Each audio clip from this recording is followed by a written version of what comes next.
All right, students, I want to talk to you about your conclusion and to wrap up some points on your speech.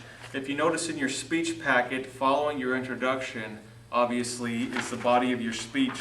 And in the body of your speech, you're going to make those fine points. As I mentioned earlier in your introduction, the example I gave was on changing the oil in a car, and we said oil filters, oil types, and mileage. Okay? You're allowed to speak on 5 different points, but you only have to do 3. It's up to you. Okay? So once you get through those points, you're obviously going to go to the conclusion. Now in your conclusion, as it shows in your speech packet, you want to remind the audience what you spoke about. Today I spoke with you about, and you remind them on those points and briefly summarize them. Now I've just put, you don't want to just say oil filters, oil types, and mileage. I just put that up here for an example, but you would say something to the effect of, today I spoke with you about the importance of oil filters and their function, okay? The different types of oil, and finally on the proper mileage for your vehicle and changing the oil. So just a slight summary of those points to remind the audience. And then you want to leave them with a lasting impression. You've heard before about when you're in an interview, usually they remember the first person they interview and the last person. Okay? Your speeches are like that. Leaving a lasting impression is the most important part of your ending. Because what are you going to say so that people remember what you spoke about?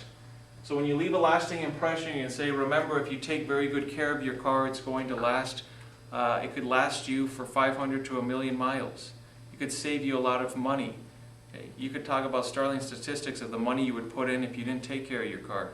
In some of the speeches that you will see, they will leave a lasting impression. One of them is a young lady that's obese, and she talks about her obesity, and she says at the end of her speech, does this outfit make me look fat? She's joking about herself, but it leaves a lasting impression.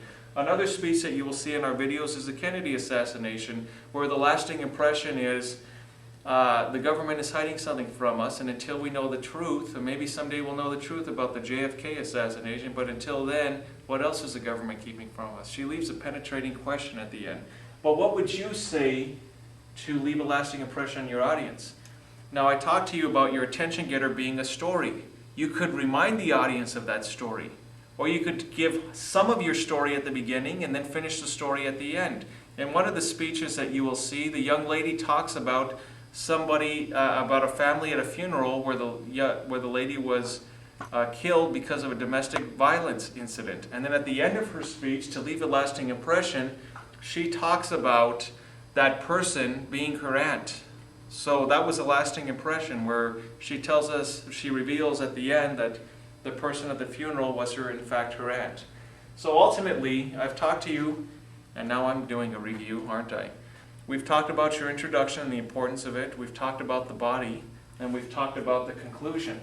And ultimately, what you're doing is you're telling the audience what you're going to tell them in your introduction.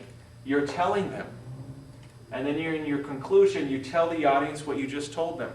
You're not all over the place making all these random points. You have a certain number of points that you want to cover.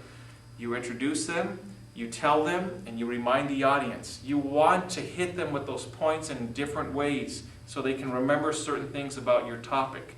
It's just like writing a paper.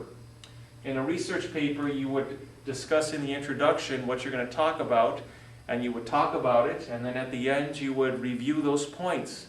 This is just like a research paper, only this is a verbal presentation. So keep that in mind when you're putting your presentation together. Thank you.